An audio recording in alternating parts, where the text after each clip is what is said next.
Welcome back to my film and TV channel. We're going over to Amazon Prime today for this. Yes, it's two titles. It's either just called Lazarus or Harlen Coben's Lazarus, of course. I think we're all familiar with Harlen Coben stuff by now. Yes, we'll talk about whether they're hits and misses overall, but we're looking at Lazarus today.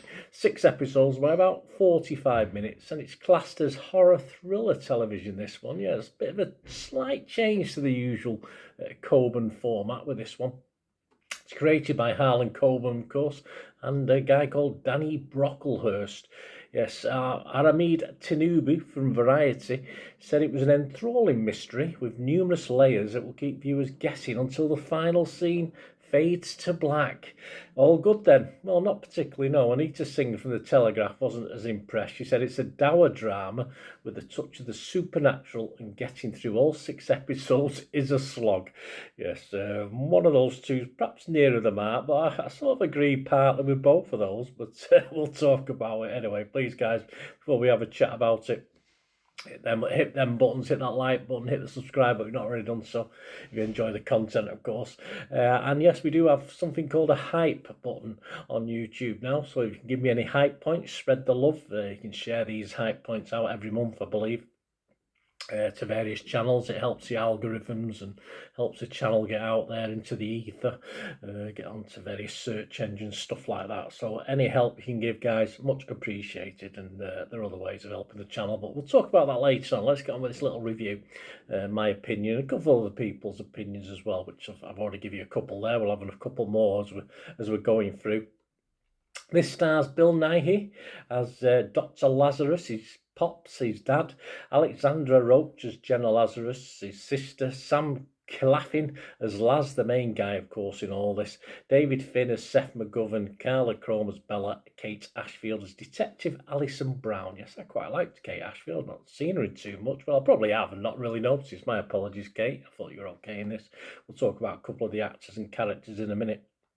What's it about? Well, a forensic psychiatrist investigates cold case murders after returning to his family home following the death of his father. Yeah, he's sort of dragged into it. He didn't really want to, but he ends up getting a few visits, seemingly, and exploring what the hell happened to his dad and other things that have gone on as well. This premiered on the 22nd of October on Amazon Prime. I'm doing this review on the 25th of October, so all stats, facts and scores, etc. are right as at that time. Right, my little thoughts. I mean, it's been a long while since I See Dead People, of course, the famous film, and we've had a few TV series with supernatural goings on and ghosts and various things to do with whodunits and murder.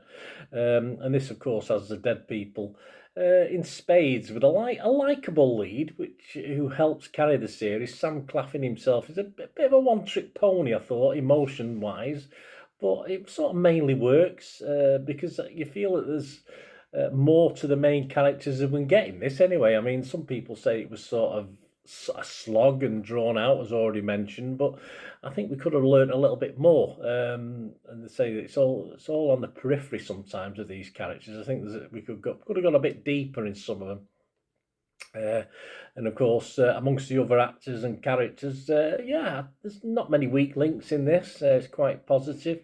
I think it's a spot-on role as Jenna, played by Alexandra Roach. Now, Alexandra Roach is a lovely actor, but I've never always been impressed with her in recent things.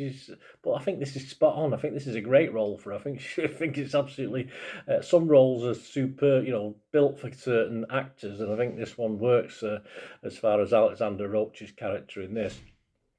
And Seth, of course, played by David Finn, he's not a bad foil in this either for the main protagonist, who, as I said, a little bit one-dimensional, but he's fine, he's okay in this role again. It doesn't ask too much of him. Lots of flashbacks to complement the ghostly apparitions that start popping up all left, right and centre. And they do help things, move things along, revealing clues. But Lucy Mangum wasn't overly impressed. She's from The Telegraph, Lucy. We quote Lucy a lot, and she's liked a lot of stuff recently, but this is one of the first ones she's not liked for a while. She only scored it 40. She said, Lazarus is woefully badly paced and deeply repetitive. Characters tell each other things we've just seen many times and tread endlessly over old ground to stretch the thing to a mandated 6 episodes. There are flashbacks to flashbacks. Altogether, this is thin stuff. Yeah, it was an achievement, I think, to fill 6 episodes. By episode 5, I thought that was it, but of course they dragged it out to another one as well, which quite a few revelations in it. So I do agree with Lucy, but I don't agree. I thought it sort of worked all right. It did seem a little bit too many flashbacks and ghostly apparitions talking about things, but I don't think it was overly repetitive. It is a little bit, but not too much. I think she's been a bit cruel there. I mean, the ending, let's just have a quick word about the ending before we carry on. I mean, the makers claim that they never leave things open for a sequel.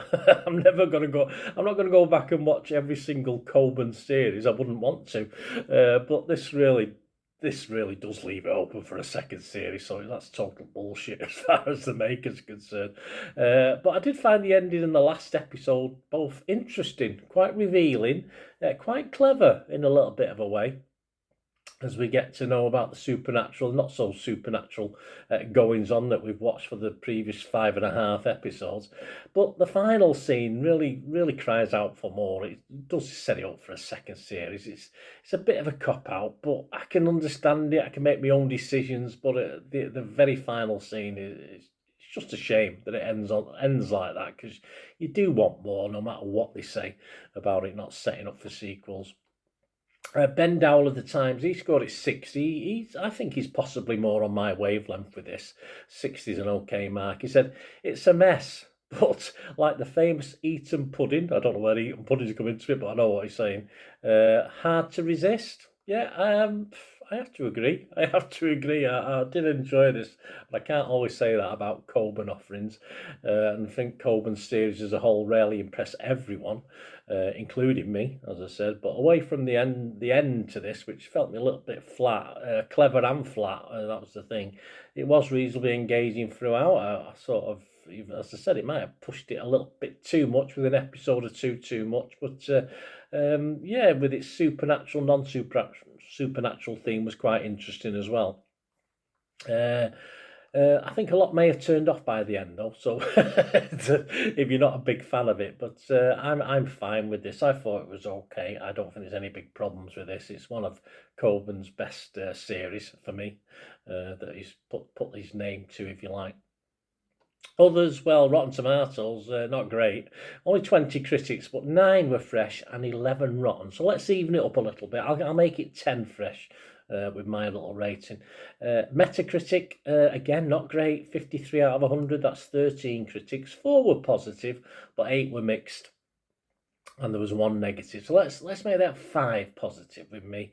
Metacritic users, Joe Public, always important, just 5.4. So again, a bit down. And Internet Movie Database, happily over that watershed of a 6 mark. It may drop this. There's only over 650 scores and reviews as I'm recording this. But it's getting a 6.3. So I think this will hover around 6 for its lifetime.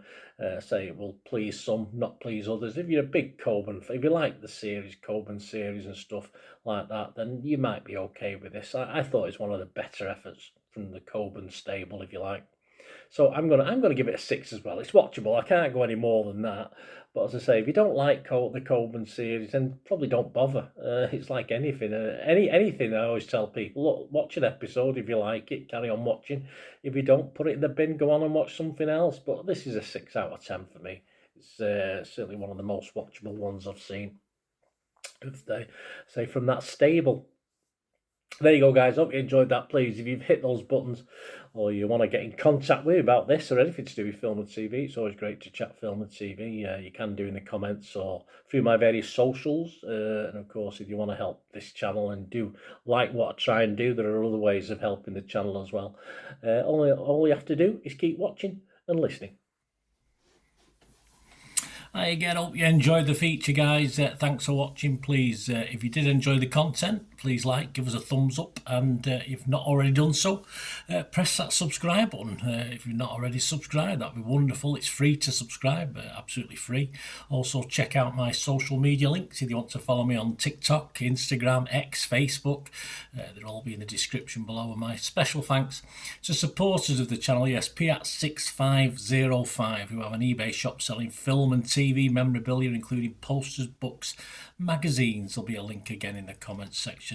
And if you're into your football, don't forget my football stuff on Manchester City, for general football fans, but mainly City fans, of course. Or if you know someone who might enjoy that, give them a kick in my direction. I'd be very, very grateful.